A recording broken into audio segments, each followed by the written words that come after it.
Adalah pemasangan rok khas Papua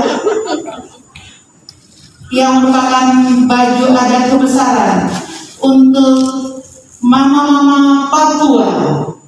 Mari kita beri aplaus yang meriah. Luar biasa di hari ini.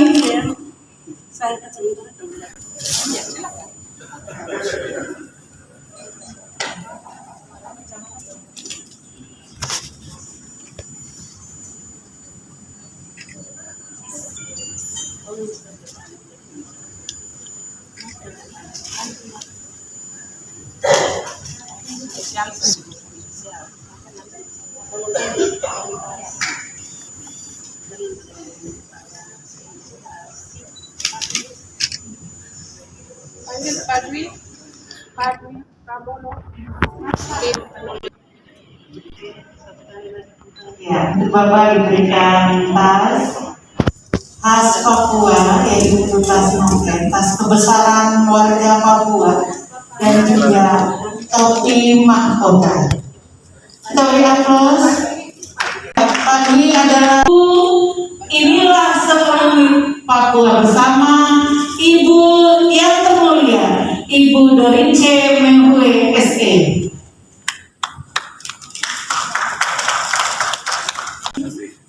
Saya bukan profesor, tapi Tuhan berikan akal budi hikmat untuk menulis bersama-sama dengan tim yang berkesian.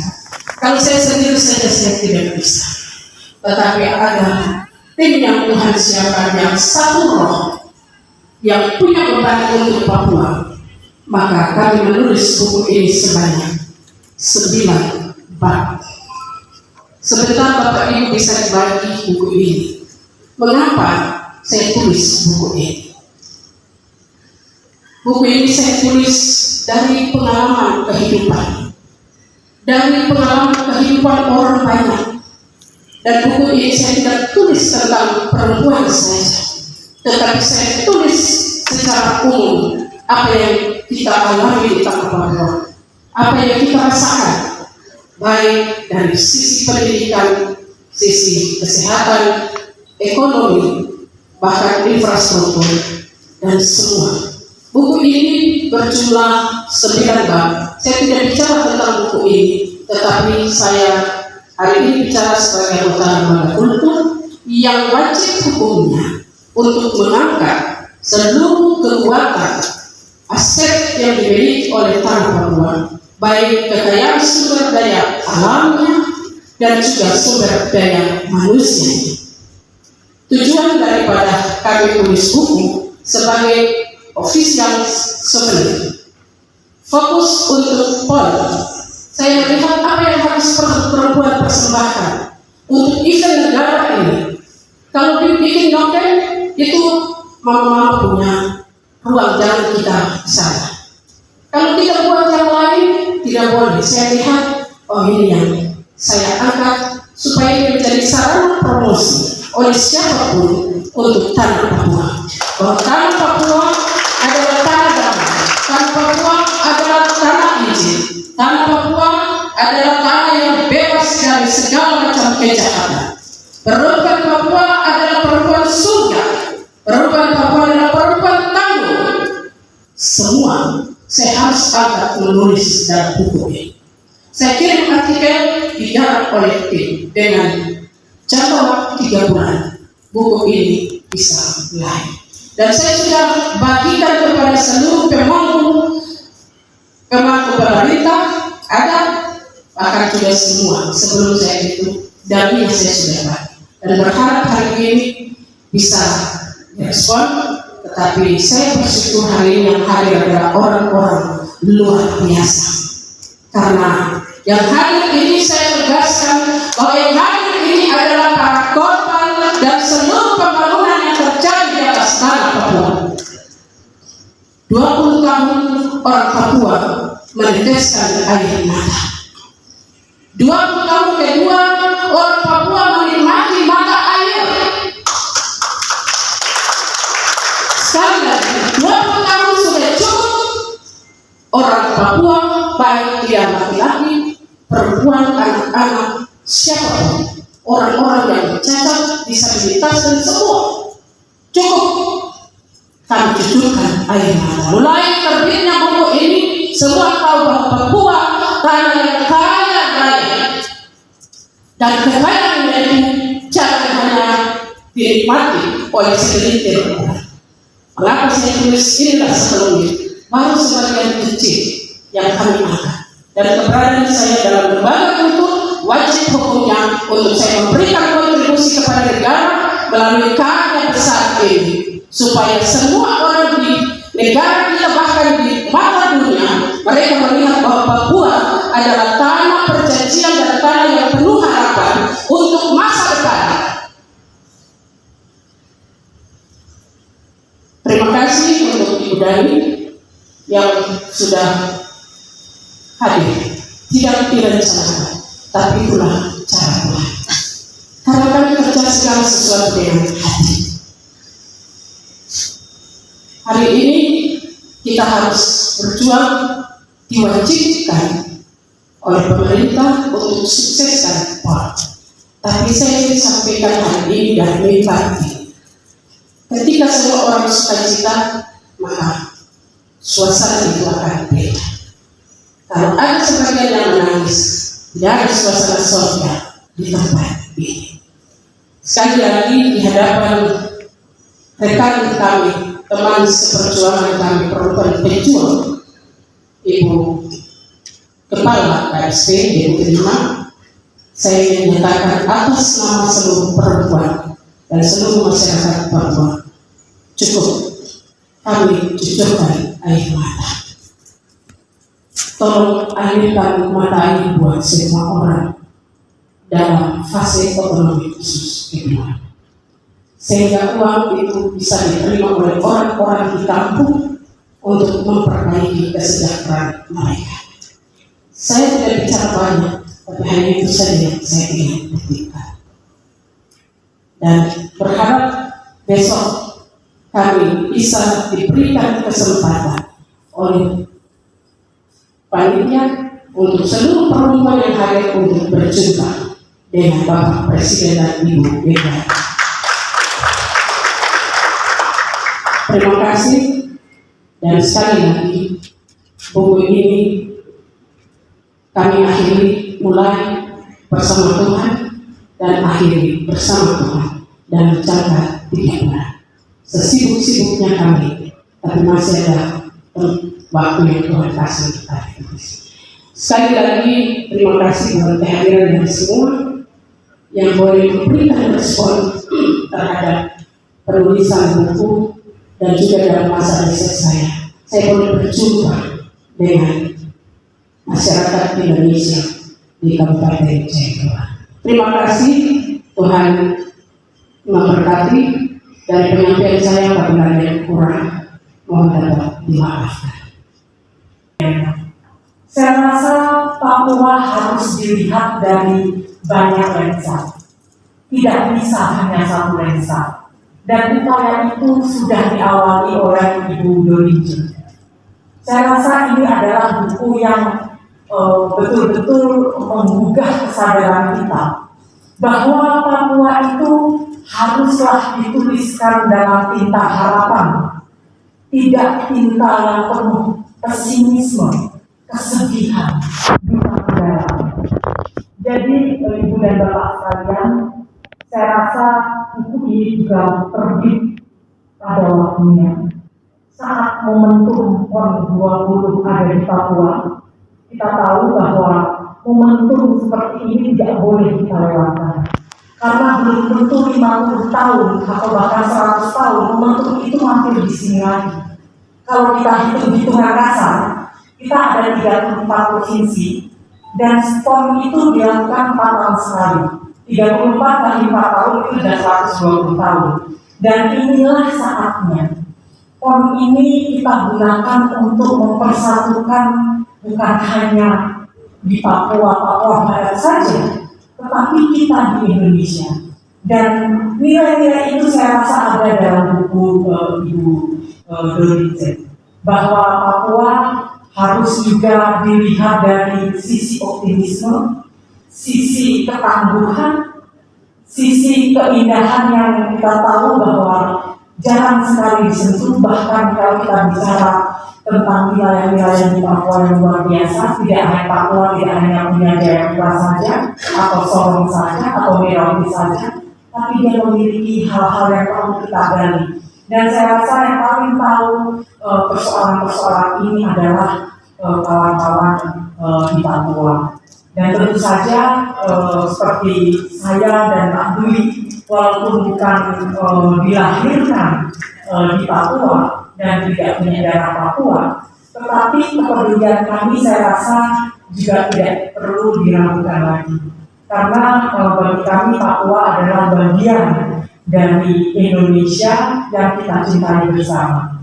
Ibu dan Bapak sekalian, saya rasa kita melihat bahwa saya dan Ibu Donice ya, bersama Tuhan menulis buku ini. Tadi Ibu Donice bilang menulis buku ini hanya 3 bulan. Sesuatu yang sebetulnya mustahil kalau seandainya menulis buku yang serius ya, katakanlah itu dalam waktu yang 3 bulan, tapi ternyata bisa. Ya, itu tidak lepas dari semangat dan dan campur tangan Tuhan. Tapi saudara-saudara, apa yang kami lakukan, khususnya saya, ya, itu tidak lebih besar dari komitmen Bapak Ibu sekalian, khususnya orang-orang asli Papua, untuk lebih mencintai tanah ini, untuk lebih berbuat sesuatu yang bisa dirasakan manfaatnya untuk Bapak Ibu sekarang maupun anak cucu Bapak Ibu nanti.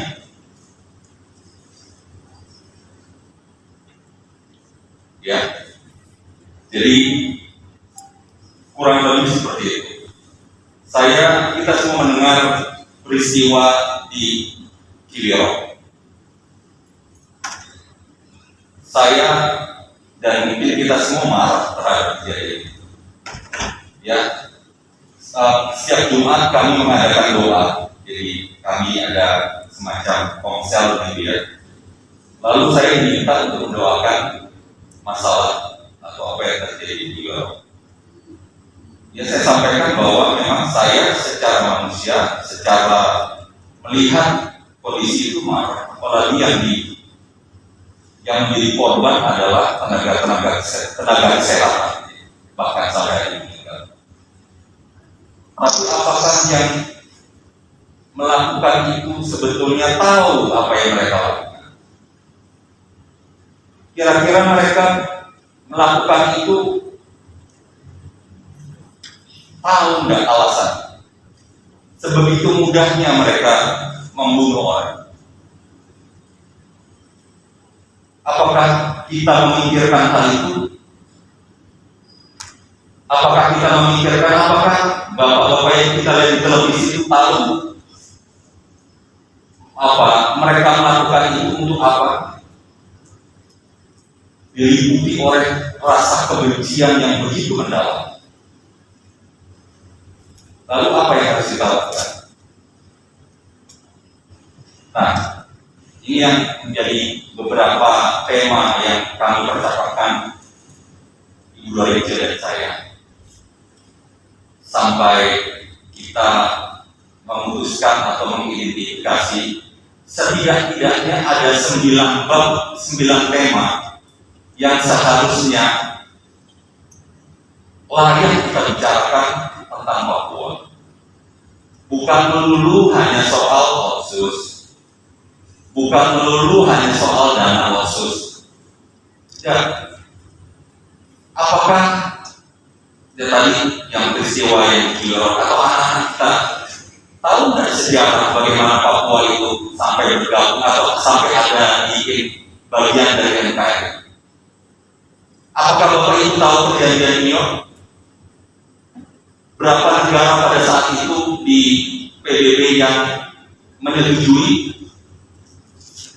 Apakah Bapak Ibu pernah bercerita kepada anak-anak Bapak dan Ibu? Apakah ada orang-orang bisa menyampaikan kepada sekarang yang diliputi rasa kebencian itu? Itu hanya satu tema yang mungkin perlu saya tidak tahu caranya seperti apa, tapi setidaknya Ibu Dorike dan kami satu tim ini memberikan satu stimuli, memberikan satu semacam panduan lah. Ini loh, kalau mau mengenal tentang Papua, mau membangun tentang Papua, setidak-tidaknya coba bicarakan 9 tema ini secara komprehensif, secara secara kontekstual, gitu ya. Mulai dari pemahaman orang tentang Papua. Jadi kami tidak tahu cara Tuhan bagaimana, akhirnya kami bersepakat kita tidak terlalu banyak berdiskusi, Bu, ya. Kita jalan seperti itu saja, dan ternyata hasilnya seperti yang nanti Bapak Ibu mungkin akan mendapatkan begitu. Ya. Ketika kemarin saya datang ke sini, saya biasanya pamitan kepada ibu saya. Ibu saya itu usianya sudah 76 tahun, ya.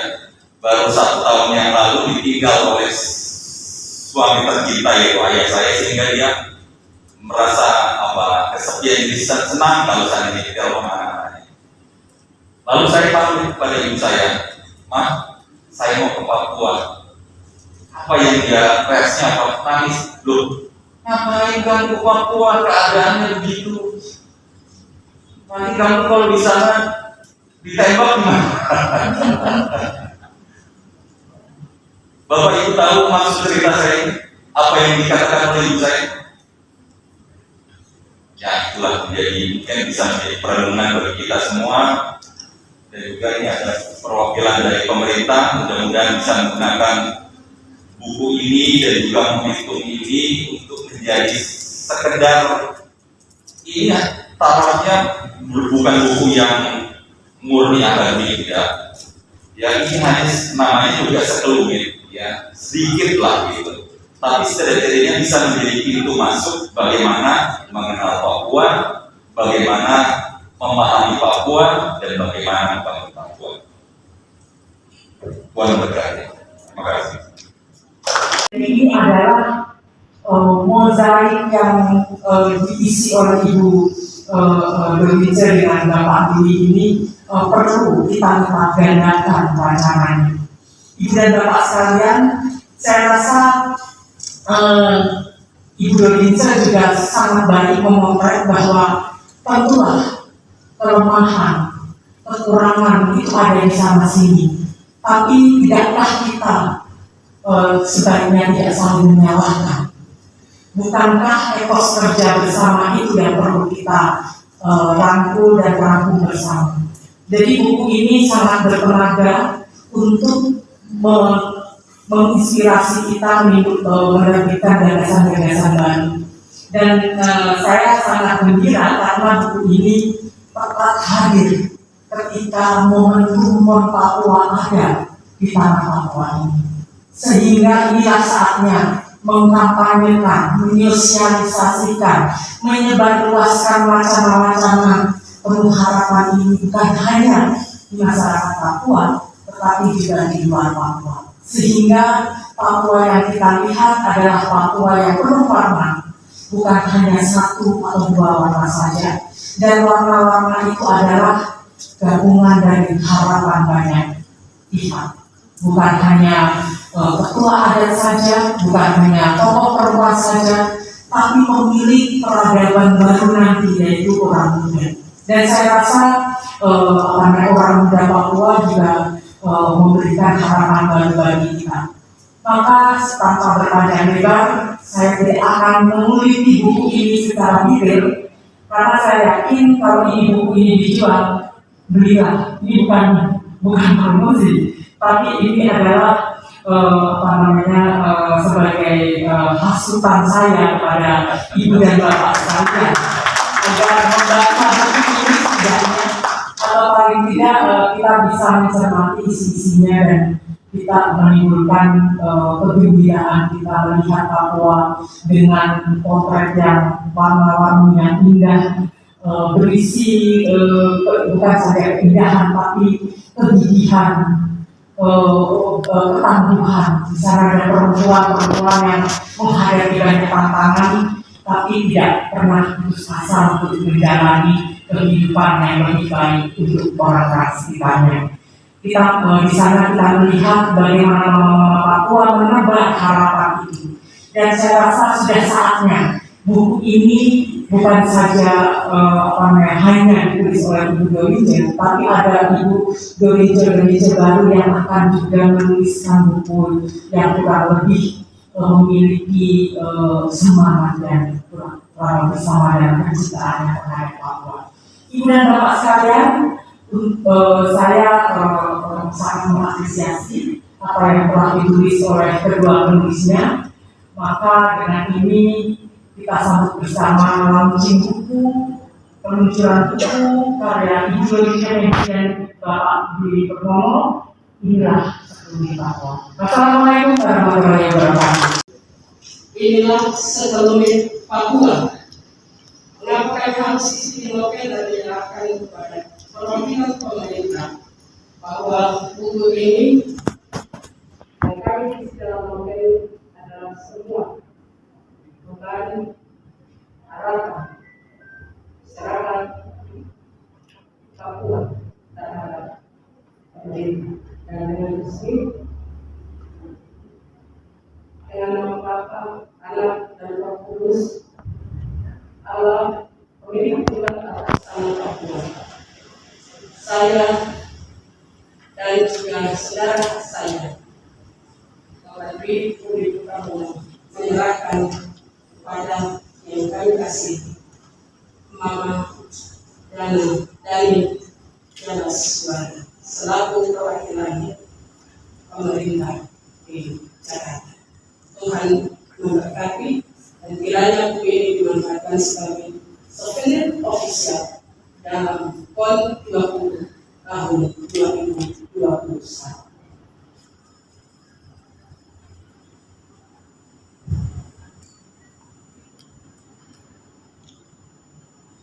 Bapak Ibu, mari kita menyaksikan secara bersama-sama dengan memberikan aplaus dan tepuk tangan yang meriah.